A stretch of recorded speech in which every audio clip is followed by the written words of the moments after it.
introduce Christopher Norwood, who is on the Board of Education of Milpitas, a unified school district.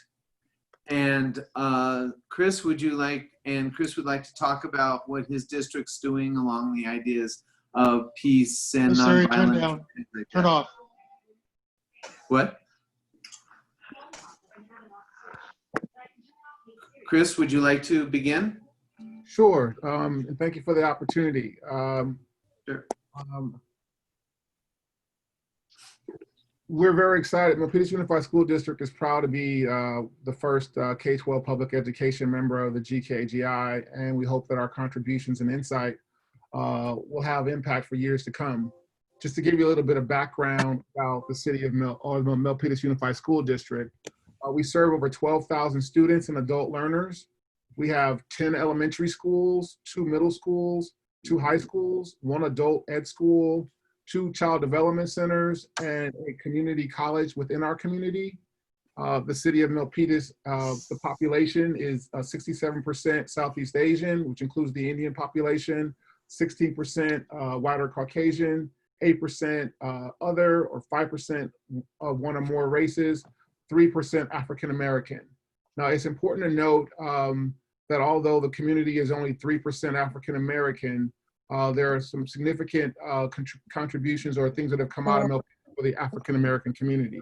One, we have Mayor Ben Gross, who was one of the first African American mayors in the state of California.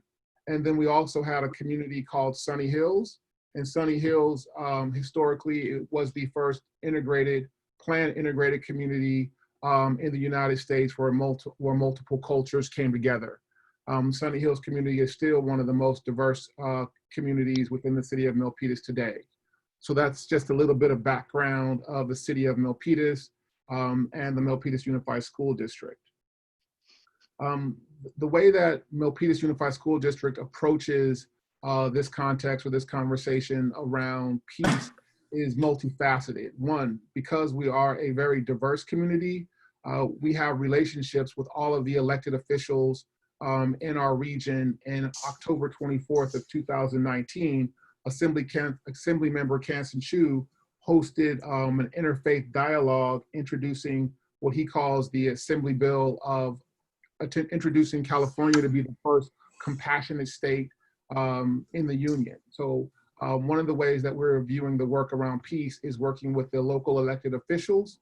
And we recently hosted, as I mentioned last year, an interfaith dialogue about introducing the bill of being a compassionate state.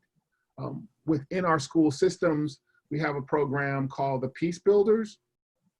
Peace Builders is a science-based, research-validated violence prevention curriculum and professional development program for grades K through 12. Its essence is a common language of 6 principles, taught, modeled, and practiced. These principles are to praise people, to seek wise people, to right wrongs, to notice hurts, to give up put downs, and to help others.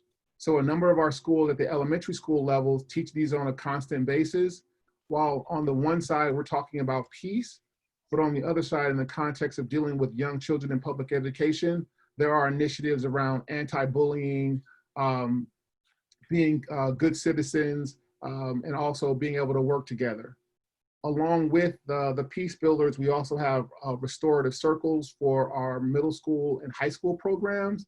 And that's where they learn to deal with their emotions in community, to understand their differences, to be able to deal with their microaggressions. Similarly, in the classroom spaces, we have what we call positive behavior intervention strategies. And that's when teachers see behaviors that are promoting peace, goodwill, and the students getting along, they're acknowledged. And they're acknowledged verbally, they're acknowledged in different spaces in the room, they're acknowledged with their parents, and they're also acknowledged throughout the school district. So, but this is in a microcosm what Milpitas Unified School District does. And so when the opportunity to become a member of the GI came along, it was fitting because we look to model leadership in a number of different ways. then also to be able to share those practices with other communities as well as public education systems. Sadly to say that in our surrounding school districts, some of the things that they're dealing with, they are dealing with hate crimes. They are dealing with racism, not only from the students, but they're also dealing with it in some behaviors from teachers, whether obviously or inadvertently. And there's no time greater than what we have right now in the present to be able to have these types of initiatives. We're dealing with polarizing politics. We have hate crimes on the rise. And so I think it is imperative that public education, in partnership with the work that you guys are doing, discover how to teach our kids not just about anti-bullying or avoiding hate, but the strategies behind creating peaceful environments and communities.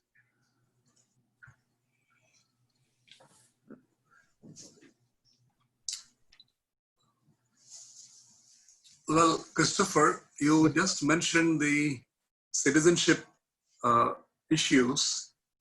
In fact, we are also working on something similar here in India, where how an individual, mainly the student, can be transformed into a good human being, a good citizen, and can go for a good employability. So can you please elaborate on the citizenship aspect? How do you bring the citizenship dimensions for these students? It's not a strong suit in public education at this point as far as citizenship. There is a disconnect in terms of, well, one, what that term would mean relative to public education, at least in our region, and then how that would be applied.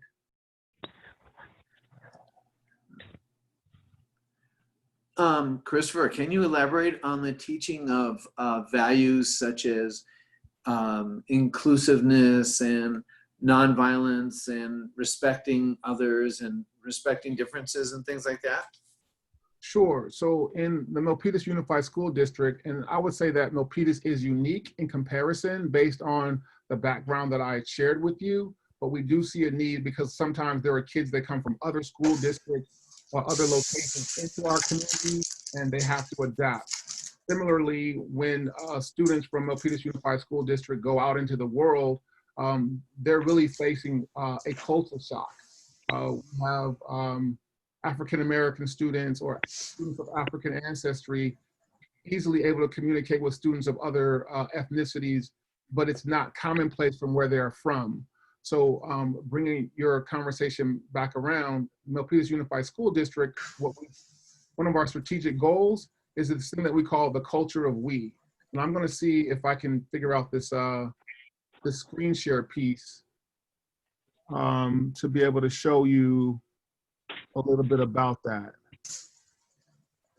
It doesn't appear that I have the ability to do that. Who has the ability to do a screen share? I do. This is Alyssa. Hi, Alyssa. Could you, what I need you to do is just bring up the Milpitas Unified School District website, Okay. UC.org.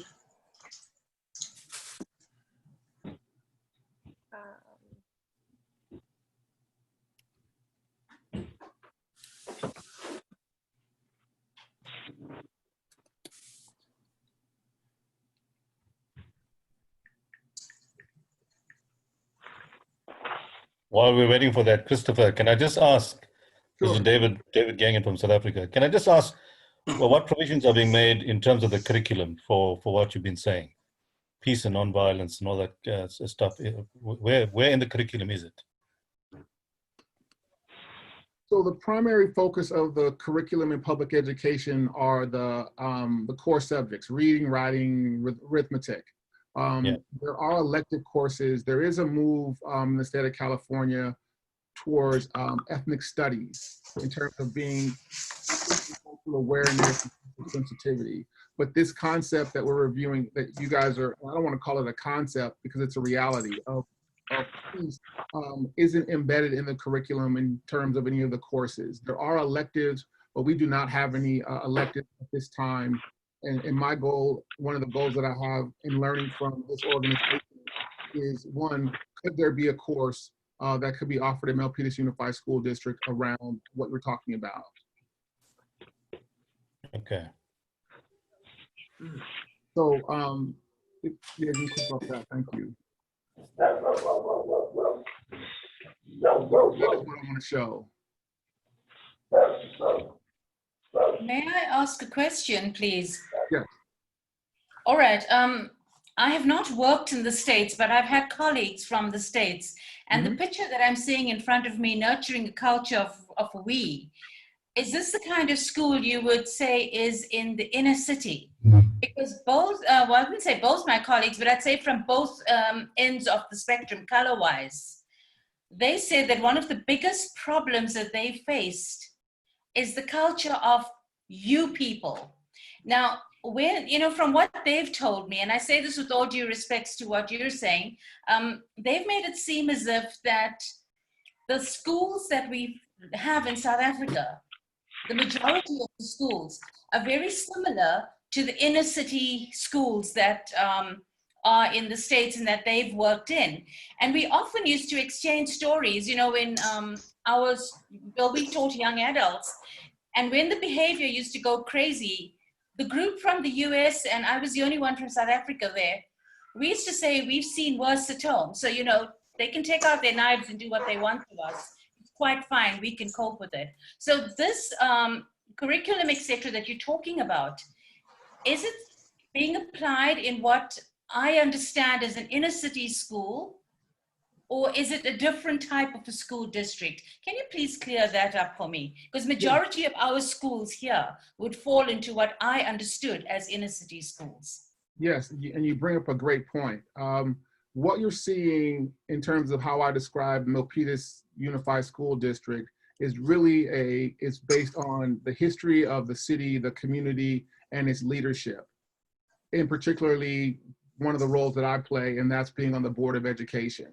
So with the understanding of the being a member of the Board of Education, the policies that come from the Board of Education in a lot of instances have a chance to mirror the culture. And what you will see in a number of communities is that the leadership at the governance level, at the elected level, does not necessarily reflect the students in the inner city. So although there is a rhetoric around equality and equity, when you look at the leadership in terms of who's leading the school district and the strategies that they're using to serve all students, or even where the dollars come from, you'll see exactly what you're talking about. Okay, thank you. If you can scroll up a little bit on that culture on that website, please. There's a video that I would like to show. A little bit more. That's our superintendent who also who approved this. Let's go down a little bit more. And you'll see, yes, the Together We video. Yeah.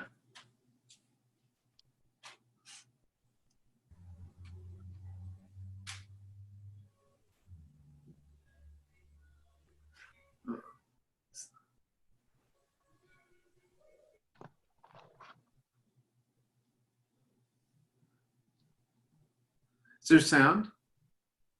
There should be. Making sure that we hire highly qualified staff that have that sense of Let me start it over. I was muted.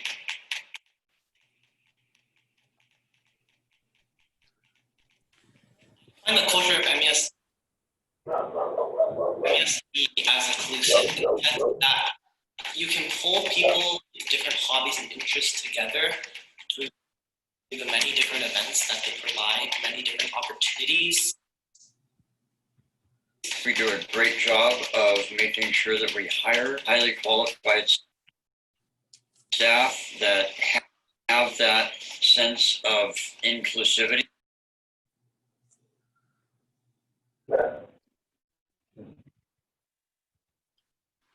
What I admire about the staff here at MUSD is how approachable everybody is and how kind they are, and the fact that we're all student-centered. All of us want the best for the students. We are passionate about kids.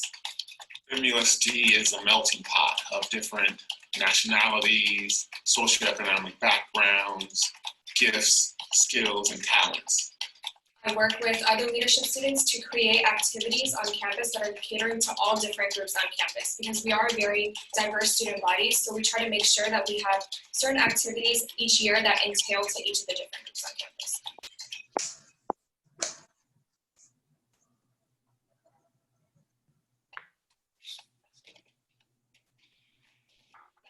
So it looks like we're having a little bit of audio trouble there, but when the time permits itself, getting a chance to essential brain and neural development, both at school and at home. Together, we fuel students' brains. Together, we build a lifetime of healthy habits. Together, we make lasting friendships that begin at school. Together, we hire the best of the best because that's what our students deserve. We facilitate communication with staff, students, and community members. Together, we ignite passion, show kindness, encourage problem solving and critical thinking in our students. Together, we participate in after-school activities to contribute to the community at large. Together, we express ourselves by telling important stories. Together, we provide pathways for learners to become their best selves. Together, we use data that comes from assessments to help students improve. Juntos, desarrollamos alumnos bialfabetos para prepararlos a que sean ciudadanos globales. Together, we give adults a second chance at learning. Together, we celebrate the achievements of students from all backgrounds. Together, we empower our students to create a better future.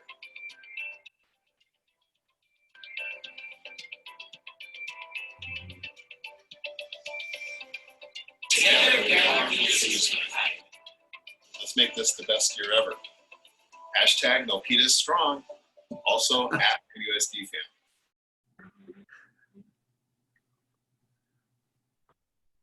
Thank you. It's great. It's great.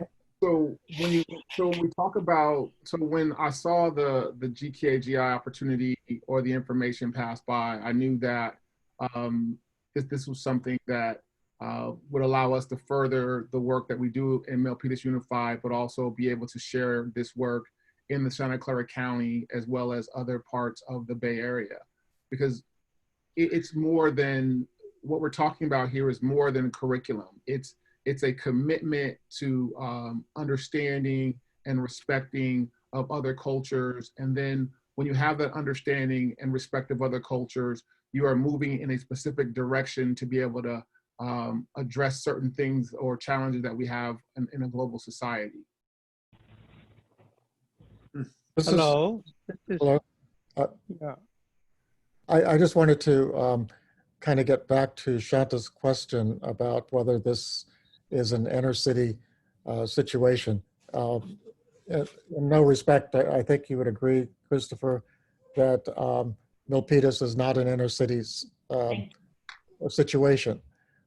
This is something that I think is a wonderful, it sounds wonderful, and I hope that we can connect with you and share our best practices, your best practices. It seems to me that it's a wonderful place to try out ideas, but almost by definition, when we're talking about inner city, one of the aspects of it is whether it's Black, Latino, what it's going to be majority minority. That's one of the aspects of the situation here, is that most of the white students are not part of this situation, and part of what has happened in terms of American education is white flight from a school once it gets to be substantially Black or especially poor Black. So I think that I agree with you 100%. I can share with you that what you saw is that within our, let me frame it this way, within our 10 our elementary schools, they're all in different parts of town. So there are some parts of town that are, I would probably say, socioeconomically disadvantaged in comparison to others. And our teachers move around. Now, is this similarly in comparison to other inner city where the entire school systems are what we call free and reduced lunch programs? No.